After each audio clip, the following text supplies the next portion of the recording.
Here's the Empire Strikes Back ode reworked as a straight-up story. Picture this. You're a rebel soldier freezing your butt off on Hoth, wondering why you agreed to join a rebellion that set up shop on an ice cube. It's so cold, even the snow looks like it's shivering. Somewhere in this frozen wasteland, Luke Skywalker is out scouting when, bam, he gets sucker punched by a Yeti with anger management issues. Because sure, fighting the Empire isn't hard enough. Let's throw in killer snow monsters.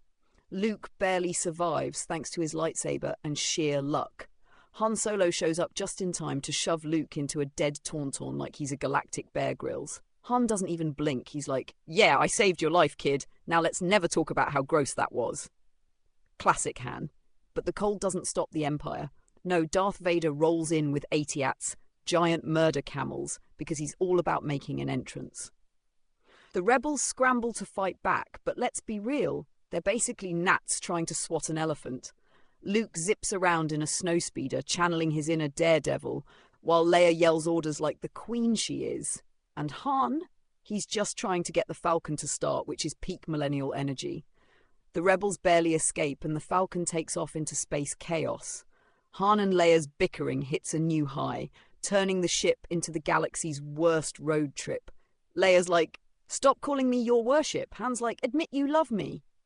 Meanwhile, C-3PO is in the back seat, narrating their impending doom like a neurotic GPS. Luke heads to Dagobah because a ghost told him to, because that's a totally reasonable thing to do when you're running from an evil empire. He crashes his X-Wing into a swamp and meets Yoda, who looks like a gremlin but talks like a therapist with tenure. Yoda doesn't just teach Luke how to lift rocks with his mind, he teaches him how to doubt every life choice he's ever made. "Do or do not," Yoda says, "there is no try." And Luke's like, "Wow, thanks, that's super helpful, considering I'm literally trying to fight Space Satan." While Luke is playing Jedi Boot Camp, Han and Leia are dealing with bounty hunters and betrayal. Enter Lando Calrissian, the smoothest man alive, rocking a cape like he's at a Fashion Week after party. You want to trust him because he smiles like a god, but nope, he hands Han over to Darth Vader.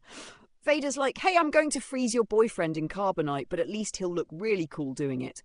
Leia screams, Chewbacca roars, and Han, in his last act of smugness, tells Leia, "I know."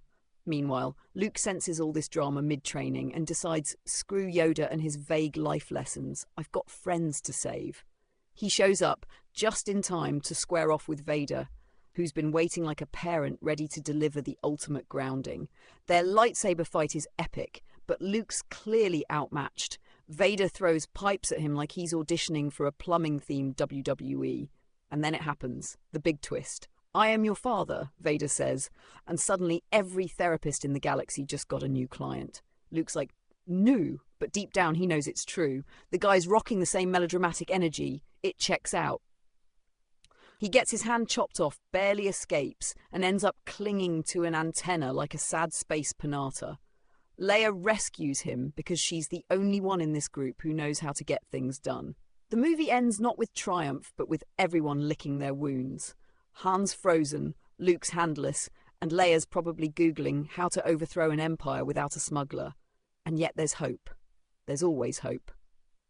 Because if there's one thing The Empire Strikes Back teaches us, it's this. Sometimes the bad guys win, but that doesn't mean you stop fighting. It's not just a movie, it's life. And it's the best damn story in the galaxy.